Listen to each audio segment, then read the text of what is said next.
קיצור, מכניסה אותם לשלושה שקים. היי. מה קורה? פספסתי. שבי, אני באמצע בדיחה. מה בדיחה? כן, בדיחה. בדיחה, נו. לא, אני שונאת בדיחות, שונאת בדיחות. מה? מה זאת אומרת שונאת בדיחות? תקשיבי, את נקרעת מצחוק שאת שומעת את הבדיחה הזאת. לא מתאים, וגם מה, אי אפשר סתם לשבת לדבר? אני השתנתי במכנסיים שומעת, שתינה במכנסיים. יאללה, תתחילי מההתחלה. לא ארוך. אתם יודעות תתחילי מה? מההתחלה. שנייה, רגע.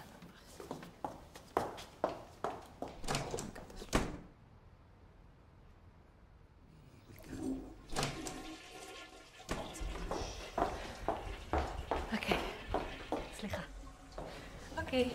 בקיץ, אישה אחת מזמינה 3 שיפוצניקים, מה זה חתיכים וזה, בעלה עליהם, אבל מה, בעלה חוזר הביתה, אז היא מכניסה אותם ל3 שקים. בעלה עושה לה, מה זה 3 שקים האלה? היא עושה לו... זה נשמע מעולה, אבל... צוחקת איתי, אה?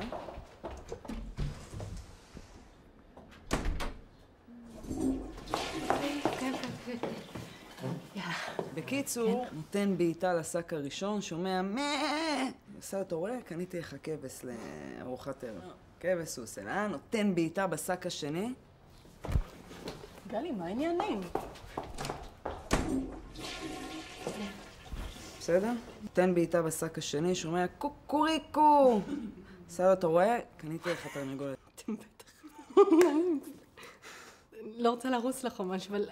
אני באה, עוד רגע, אני באה.